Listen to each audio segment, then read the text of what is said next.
Bem aqui temos uma reta real e a reta real ela é muito boa para trabalharmos de maneira visual a questões de intervalos, né? No caso eu coloquei aqui dois intervalos.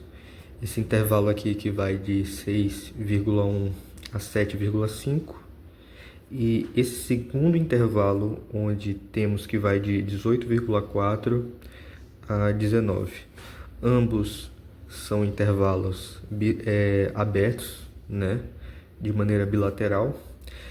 E assim, podemos comparar esses dois intervalos, né? Podemos comparar, no caso, a questão do comprimento de ambos os intervalos. Aqui, visualmente, percebemos que esse intervalo tem um comprimento menor do que esse, né? Por conta do tamanho aqui. Mas, caso não tivermos noção de qual intervalo é maior, né? Podemos tirar a diferença entre essas extremidades. Como temos aqui uma noção de ordem, pois o conjunto dos números reais ele é ordenado, a gente pode pegar aqui, no caso desse intervalo aqui, pegar o valor maior, que é o 7,5, menos o valor, a extremidade menor, no caso, que é 6,1. No caso aqui, a gente pega os valores das pontas, né? Nessa ponta aqui tem o 7,5 e nessa outra tem o 6,1. Apesar que ambos os valores eles não pertencem a esse intervalo aqui, mas é dessa forma que a gente vai descobrir o comprimento. Fazendo esse cálculo aqui, a gente tem que o resultado é de 1,4, ok? Agora, desse segundo intervalo, sabendo que o 19 é o valor dessa ponta direita e da esquerda é o 18,4, aqui a gente vai ter um resultado de 0,6, ok? Bem, percebemos então que realmente esse segundo intervalo ele tem um comprimento menor do que esse, certo? Agora, deixa eu fazer aqui isso aqui para representar o comprimento, né? Agora, perceba se nesse intervalo aqui tem alguma coisa que não tem nesse intervalo bem aqui. Será se podemos encontrar valores inteiros nesse intervalo? Bem, o maior inteiro que é menor que 18,4 é o próprio 18. Em seguida temos o 19, só que o 19 ele não pertence a esse intervalo, assim como o 18 ele também não pertence. E entre o 18 e o 19 não existe nenhum outro inteiro, apenas números fracionários, né? No caso, números racionais e irracionais. Já nesse intervalo aqui, temos quais inteiros? Temos aqui o 7, ok? No caso, o 7 ele é um número inteiro e ele está pertencendo aqui nesse intervalo, certo? Eu vou mostrar outro exemplo aqui para essa ideia ficar mais clara. Mas é bom perceber a seguinte coisa, que vai ser importante para esse vídeo, que o comprimento desse intervalo aqui ele é maior do que 1 e o comprimento desse outro ele é menor do que 1. Eu vou pegar outro exemplo para essa ideia aqui ficar mais clara. Certo, temos aqui mais um exemplo. Nesse exemplo, temos mais dois intervalos. Obviamente, a gente percebe que esse intervalo aqui tem um comprimento maior do que esse, mas para termos certeza disso, a gente tem que fazer a diferença dos valores que temos nas extremidades. No caso aqui, 14,7 menos 8,9. Pois sabemos que 14,7 é maior que 8,9. Caso estivermos generalizando mais, né, não tivermos essa relação de ordem, a gente pode, no caso não ter a noção da ordem, a gente pode utilizar o módulo, né, o módulo dessa subtração. No caso, a gente poderia pegar 8,9 menos 14,7 e tirar o módulo dessa diferença que também daria o comprimento. Aqui a gente vai ter um resultado de 5,8 nesse Então, 5,8 é o comprimento desse intervalo. E o comprimento desse outro intervalo também é descoberto da mesma forma, né? Tirando a diferença entre os valores que temos nas extremidades. Aqui vamos ter 0,04. No caso, a gente percebe que o valor, no caso, o comprimento desse intervalo é bem menor do que esse, certo? Pois 5,8 é um valor bem maior do que 0,04, ok?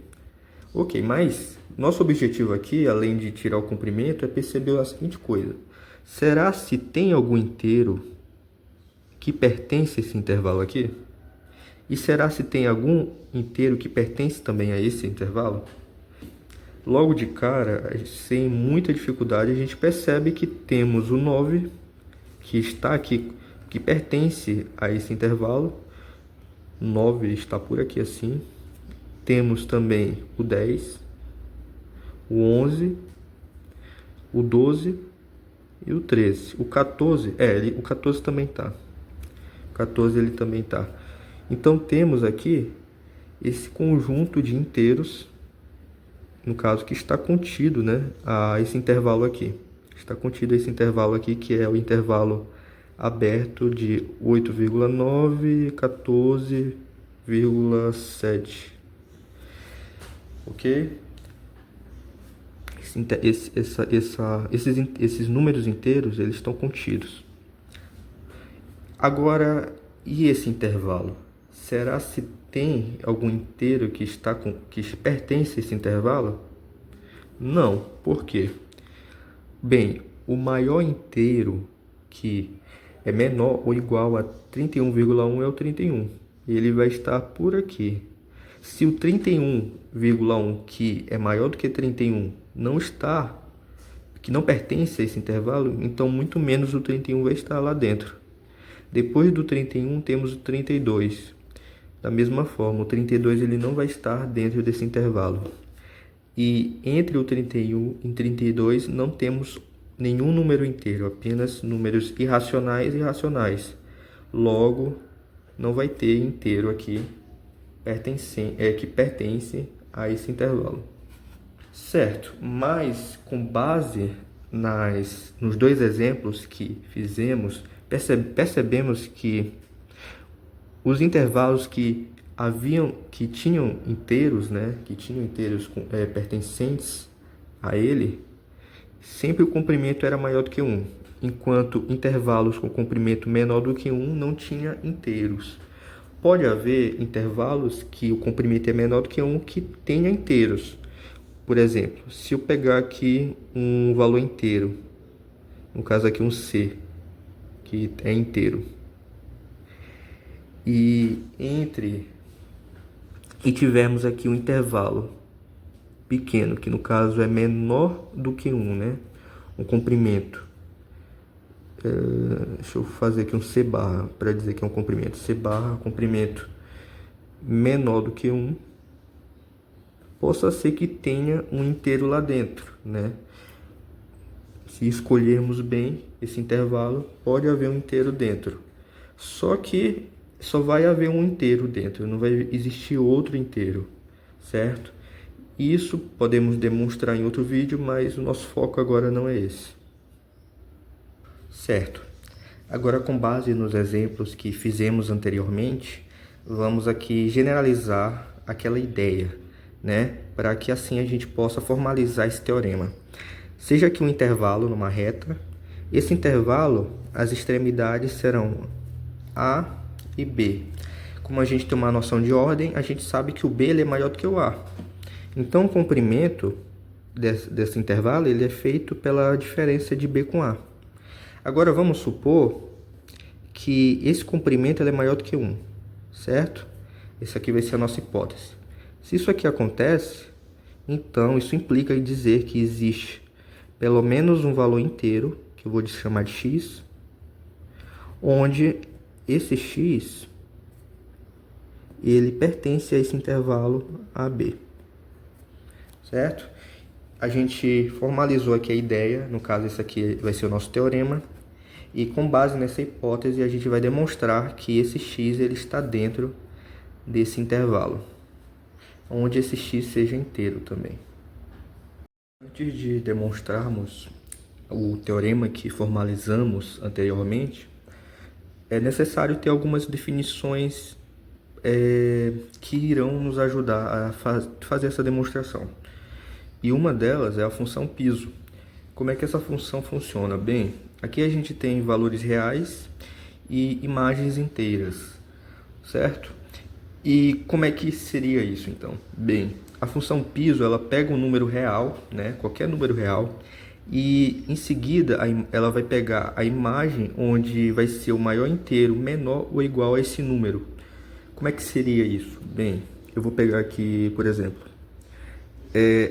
vai ser representado por essa simbologia, ok? Que se chama de floor, 5,71, certo? Como é que seria o maior inteiro menor ou igual a 5,71? Bem, o maior inteiro menor ou igual a 5,71 é o 5. Tem algum inteiro que é maior do que 5, mas que também é menor do que 5,71? Não.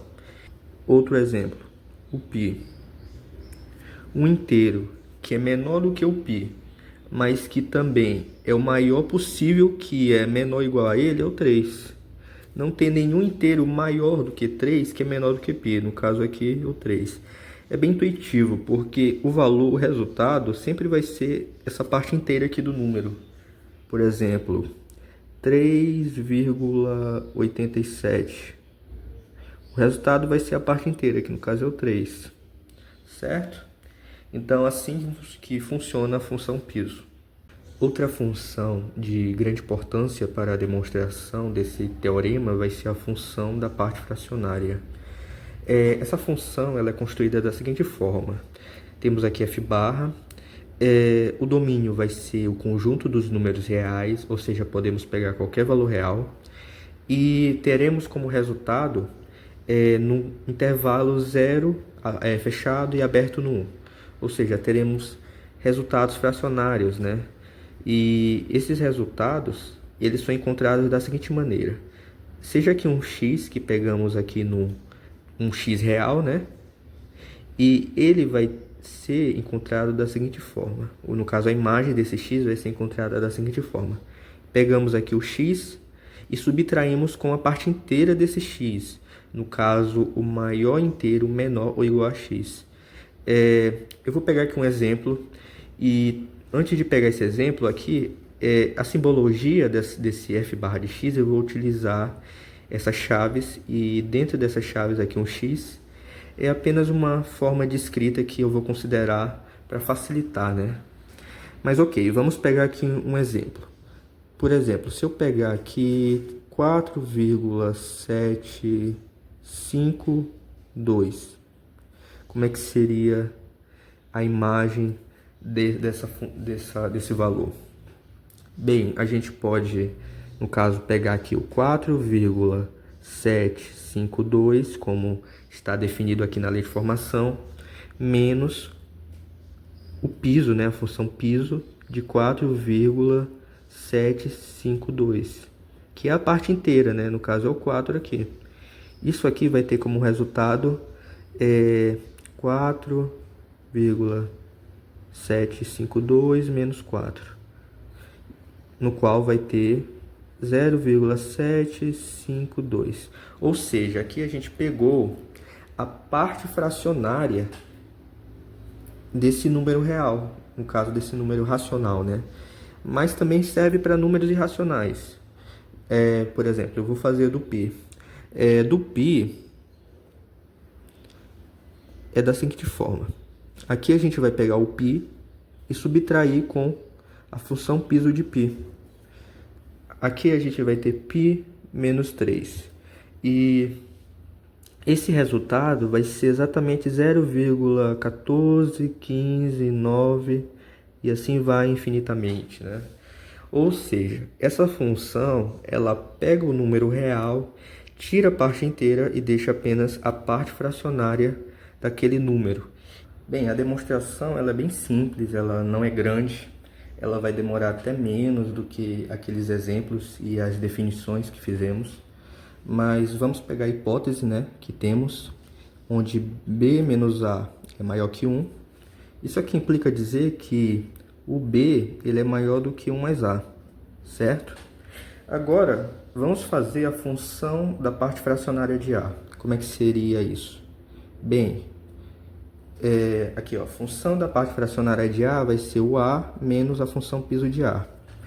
Se isolarmos esse a gente vai ter que o a ele é igual a essa parte fracionária do a mais a parte inteira. Essa parte fracionária é um valor que está entre 0 e 1, certo? No caso aberto no 1. Então, isso aqui implica dizer que o a, né? Isso aqui implica dizer que o a ele é maior ou igual à função piso de a, no caso a parte inteira de a. Então, isso aqui também vai ser igual a dizer que a mais 1 é maior ou igual que função piso de a mais 1. Então, isso aqui, né, no caso aqui, temos que esse 1 mais a ele é maior ou igual a 1 mais piso de a. O que implica dizer que o b ele é maior do que 1 mais piso de a. Ok, já mostramos aqui que o b ele é maior do que uma parte inteira, né? Quer dizer, do que o número inteiro, porque aqui essa função piso de a ela nos dá um número que é inteiro. Aí somado com 1 ainda continua sendo um número inteiro. Então, esse valor aqui vai ser o nosso n que pertence aos inteiros lá, né, do teorema. Agora a gente tem que provar que esse 1 mais piso de a ele é maior que a. Agora o nosso objetivo é provar que esse inteiro 1 mais piso de a ele é maior do que a. Para isso a gente vai pegar a definição lá da parte fracionária novamente, só que em relação ao contradomínio. A gente sabe que o contradomínio ele é um intervalo de 0 a 1 aberto, certo? Então, aquela parte fracionária, no caso, eu vou pegar aqui a parte fracionária do a. Ele é um valor que está entre 1 e 0. Agora, se eu somar se eu somar com a parte piso de a, no caso vai ficar dessa seguinte forma: 0 mais parte inteira de a, parte fracionária mais parte inteira, 1 mais parte inteira de a. Ok? A gente percebe que aqui a gente tem uma parte fracionária de a com a parte inteira. Isso aqui vai dar exatamente o a, que no caso vai ser menor do que 1 mais a parte inteira de a. Logo, disso aqui a gente mostra que o a ele é menor do que 1 mais a parte inteira de a. Ou seja, a gente provou que temos um inteiro que no caso é menor do que b e que é maior do que a.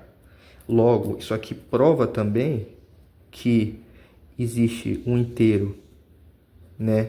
1 mais parte inteira de a, que eu vou chamar de... Isso aqui eu vou chamar de n. Esse n ele vai estar dentro do intervalo AB. Logo, esse n, que é inteiro, ele está dentro de um intervalo AB quando o comprimento, a diferença no caso do b menos a, ele é maior do que 1. E assim a gente prova o teorema.